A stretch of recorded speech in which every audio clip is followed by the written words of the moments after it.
You're listening to Word Crimes. This is Title 18, Word Crimes. I'm Eric Arneson. On this episode, Scott Detrow reads Drunk on the Moon by Paul D. Brazill. Suddenly, a sickly stew of screams and howls clung to the wind and drifted down to my car. Paul D. Brazill has written a number of novels and short story collections, including Guns of Brixton, described as a foul-mouthed, violently comic crime caper, and The Neon Boneyard, which features one of his most memorable characters, private investigator Roman Dalton.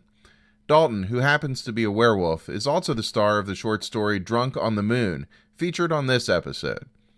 Paul's short stories about Roman Dalton and many fascinating characters have been published in numerous magazines and anthologies, including the Mammoth Book of Best British Crime, numbers 8, 10, and 11, where his work appeared alongside stories by the likes of Lee Child, Val McDermid, and Neil Gaiman.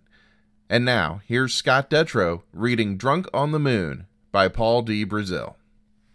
It's happened to most people at one time or another, maybe after a birthday party or a fight with your wife. You wake up throbbing with gloom and aching with guilt. Memories of the previous night trample all over your thoughts with dirty feet. Nausea curls away inside you. Your mouth's like the bottom of a birdcage, and Keith Moon is playing a drum solo in your head. You peel back your eyelids, and shards of sunlight slice through the blinds.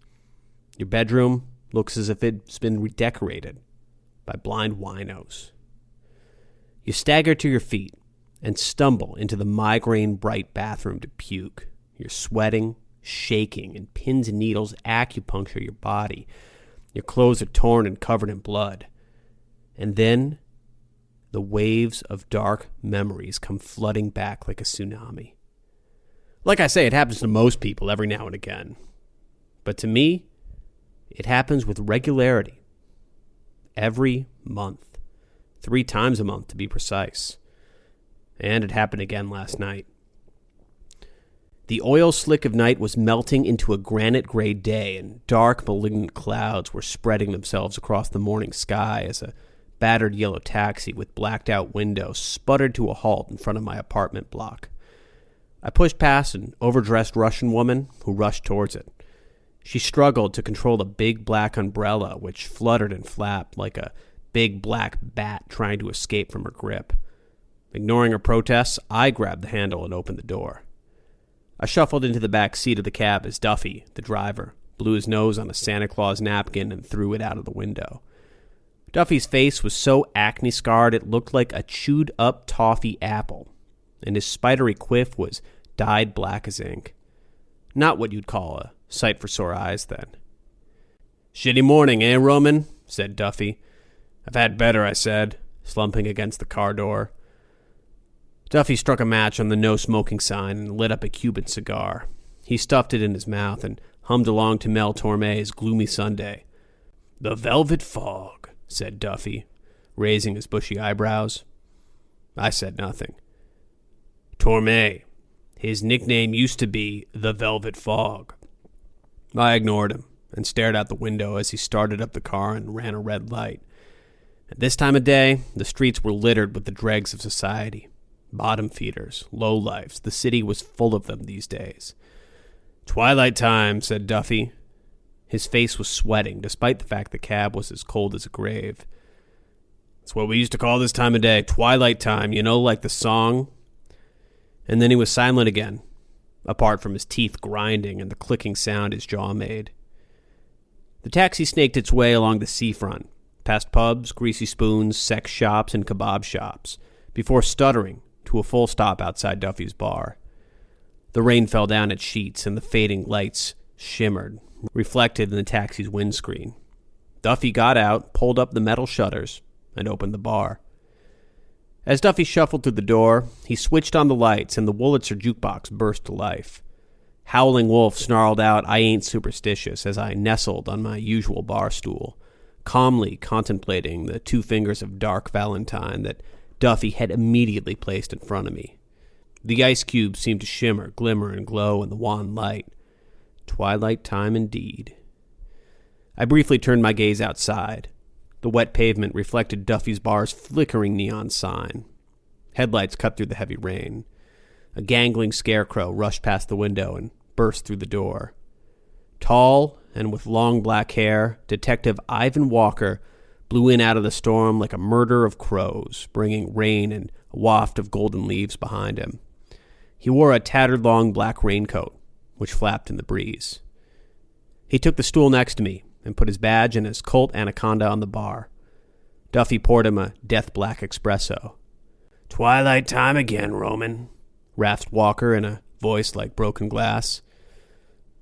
"So I heard," I said. Howlin' Wolf ended and was replaced by Dusty Springfield. "The White Negress," said Duffy, looking up from his National Geographic. "That was her nickname. It wasn't racist, though." He was a mine of information. He really was. I took in Walker's appearance. His face, almost angelic, was latticed with scars. On the side of his neck was a burn mark shaped like a pentangle. My hands were shaking, and I slurped my whiskey with all the enthusiasm of an ex-con in a bordello. "Hair the dog that bit you?" said Walker, as I poured myself another drink. It was a tired old line, but not as tired as I felt. But then, 2 nights on the prowl will do that to you. "You're a funny man, Walker," I said, as funny as leprosy. "Tough couple of days, then?" I shrugged. "It's a dog's life, eh?" I ignored him, closed my eyes, and let the booze wash over me. "Did you boys hear about the murders last night?" Walker said, stretching his long arms and yawning. "Can't say I did," said Duffy. "Really?" said Walker. "It's been all over the news." "Don't follow the news," said Duffy. "Depressing." "Oh, this is a good one, though. A couple of Tauntaun Felipe's boys were sliced up and ripped to pieces outside the Pink Pussy Club. Blood and guts all over the place." Duffy and I ignored him, but I knew Walker well enough to know that he wasn't just here to chat. "And?" I said, eyes still closed. No great loss to the world. Don't get me wrong, those boys were scum. They worked for that Haitian lunatic, for Christ's sake. I mean, good riddance to them and a round of applause to whoever did it. Yeah, but we still gotta go through the motions and try to track down who did do it. Not that we have much to go on. Although, it looked to me like they were ripped apart by a pack of dogs. Maybe even the same ones that took out Ice Pick Mick McKinley last month. However, I heard him rummage through his pockets. We did get one possible lead. We found this in the remains of one of the chewed-up hands that had been severed and hurled across the alley. I heard the metal scrape across the top of the bar, and I knew what it was. I opened my eyes. Next to my whiskey was a blood-spattered badge. My detective's badge. "Let's be careful out there, Officer Dalton," said Walker, as he knocked back the coffee, patted me on the back, and headed out of the bar. "Bollocks," said Duffy, drinking Dark Valentine straight from the bottle. "Tauntaun Felipe?" He shook his head. "You're playing against the big boys now, Roman." As the White Negress sang, I closed my eyes and counted 10. I did the very same thing. Only, I made it up to 100. The city's brilliant neon cast dense shadows that tried to mask its sordid secrets, but a stench still permeated the alleyways and the gutters and the bars. Of course, the stink overpowered some people, smothered them, but not me. I just took a deep breath and sucked it in, inhaled it deeply. I'd worked as a cop in the city for 20 years. Robbery, vice, homicide. But all that changed when I stumbled into what sounded like a typical drunken bar brawl, and I ended up in the thick of something far, far from typical. It was way past midnight, and a full moon grasped the sky. I sat half asleep in my car outside the playhouse at the bottom of Banks Hill. I was on a stakeout, looking out for Ice Pick Mick McKinley, a rat-faced coke fiend who had told me that he had a wad of information on Tauntaun Felipe, the Haitian gangster whose control of the city was spreading like a cancer. Suddenly, a sickly stew of screams and howls clung to the wind and drifted down to my car. I got out of the car and slowly walked up the hill, my breath appearing in front of me like a specter. The moonlight oozed across the city's dank cobblestones like quicksilver, creeping between the cracks, crawling into the gutters. As I got closer to Duffy's bar, I shivered, pulled my long black overcoat close to me, and carefully pushed open the large oak door. Checking my pistol, I stepped into the bar. The room was suffocating in red velvet and leather. Chandeliers hung from a mirrored ceiling, and half-eaten corpses littered the concrete floor. And around them, feasting, were some sort of creatures, half man, half wolf. Instinctively, I fired off a round of bullets, but the creatures didn't flinch. They just crawled toward me, snarling and growling. Then I noticed Duffy on top of the oak bar, lighting a rag that he'd stuffed into the bottle of booze. He threw it at a Wurlitzer jukebox near the creatures, and it exploded like a volcano. The next few moments were a flash of fireworks and explosions. As the smoke subsided, the wolf creatures were in front of me, and then they pounced. I awoke in an antiseptic stinking hospital, with Walker beside me eating grapes and playing Sudoku. He told me that after the explosion, one of Duffy's silver chandeliers had crashed down on my attackers, who had somehow struggled from under it and crawled away. The corpses of 3 half-naked bikers were found in an alleyway by Walker and his boys the next morning. "Long-haired, bearded weirdos," he said, "from out of town." Me? Well, they said I was lucky to be alive. Ravaged was the word they used. I was given long-term sick leave to recover. And so I embraced my sick leave as well as most chronic workaholic cops, and filled my days and nights watching reality television, eating junk food, and getting wasted on cheap whiskey. Until the end of the month, that is, when a full moon filled the autumn night like a big silver dollar. And then I got drunk on the moon. Days after the attack led into weeks, which hemorrhaged into months until the winter crept up and smothered the whiskey-colored autumn days with darkness. Night after night, Duffy's flickering neon sign dragged me back like an umbilical cord, or maybe a noose. It was early one Sunday evening, and the next full moon was a week away, and Duffy's bar was stuffed with ne'er-do-wells and ragamuffins in various states of inebriation. Duffy's new Wurlitzer jukebox played an old Johnny Layton song, and I was in my pots watching a spectral spiral of smoke drift up from the ashtray toward the big silver star that hung above the bar all year round. A gust of wind blew the door open, and Duffy retreated to the shadows. Outside, a sharp sliver of moon garroted the coal-black sky. A tall woman, her long hair as black as a raven's wings, drifted across the road, oblivious to the mob of traffic. Duffy licked his lips, and his eyes glittered and glowed with each car's near miss. Almost as if on cue, the night was suddenly filled with the crackle of exploding fireworks, and Daria almost floated into the bar, the throng parting for her. She stood before me, looking like a long drink of water crying out to a thirsty man, and a stiletto chill sliced through me.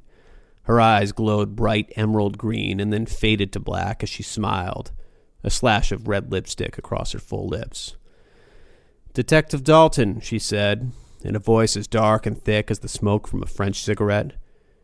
"That's ex-Detective Dalton," I slurred. "I'm retired now, a full-fledged member of the self-employed community." The words tripped over themselves as they tumbled out of my mouth. I handed Daria a business card. I had hundreds of them. Since Duffy convinced me to become a private eye, I'd had the grand total of 1 client. "Can I get you a drink?" I said. "The night is young, Detective Dalton," she said as she walked through the Ace of Spades archway and stepped up onto a small chiaroscuro-lit stage. "Even if you are not."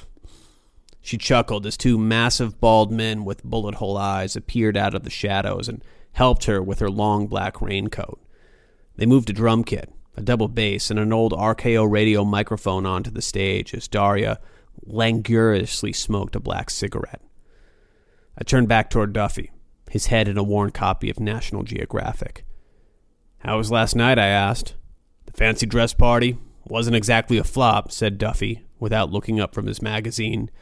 "It was just that everyone came in as a table and chairs." I smiled weakly, trying to think of a witty reply, gave up, and lit another cigarette. "Another DV?"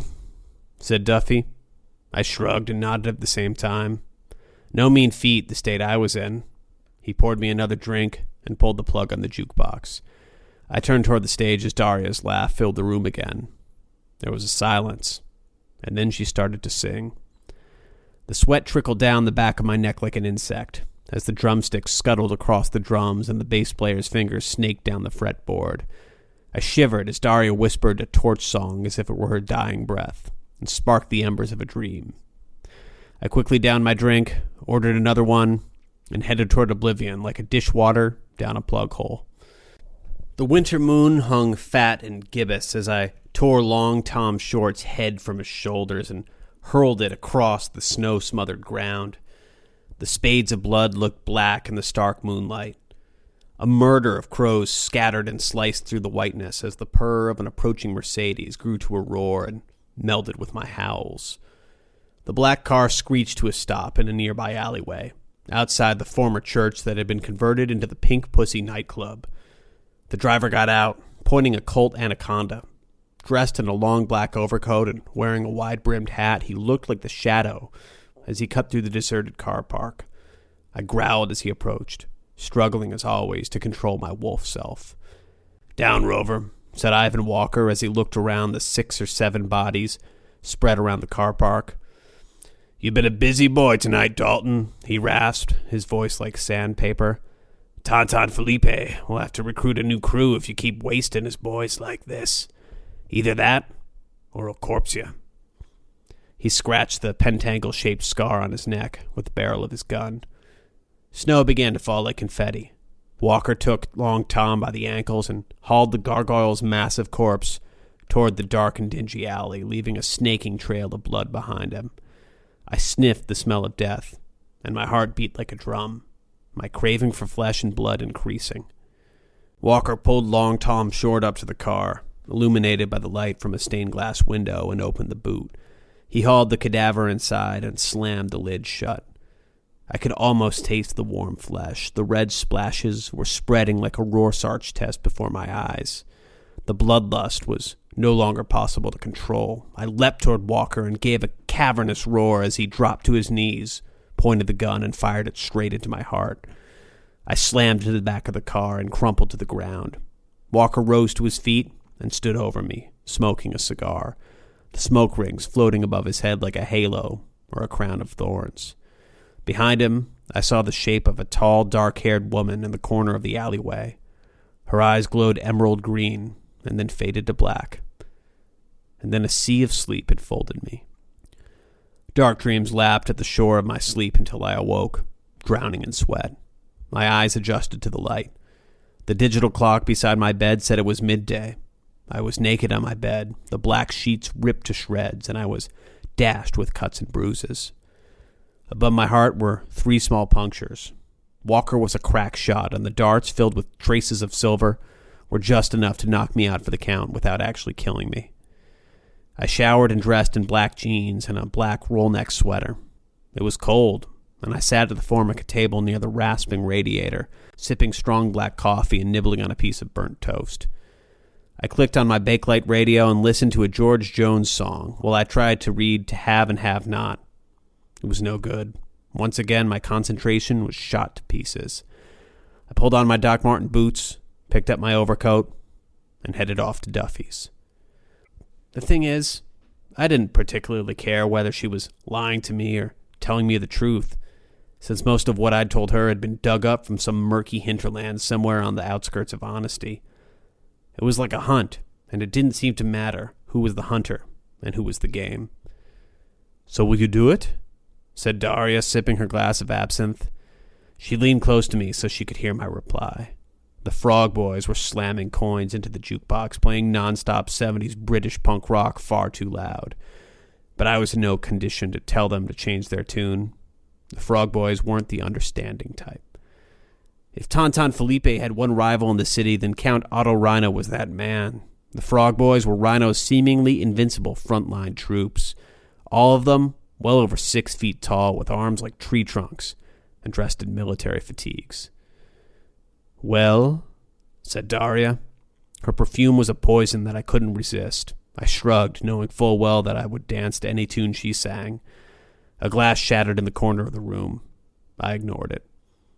"Oh, yeah," I said. "I'll just turn up at the Pink Pussy and grab your kid sister out of there. I'm sure Tonton Felipe won't mind. I mean, Haitian voodoo priests are renowned for their easygoing manner, especially the ones that run most of the city's underworld." She grinned.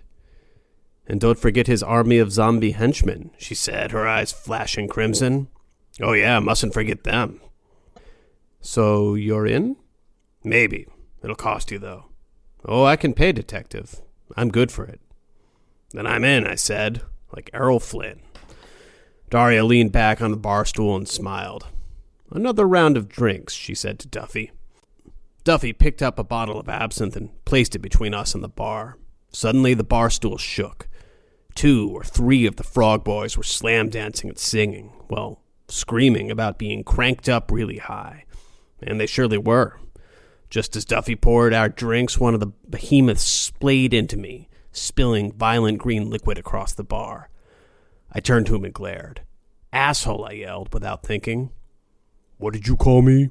said the giant. Before I could answer, he had me by the throat with one gigantic paw and was wrenching me off the bar stool with ease. I was helpless. I could see Duffy's fingers creeping toward the shotgun that was hidden under the bar, but before he could get near it, the jukebox stopped, and there was silence. Then the wisp of a melody. It was soft, but it slowly grew louder. Daria was singing and patting the giant on his arm, her eyes glowing green. "No, Duke," she said.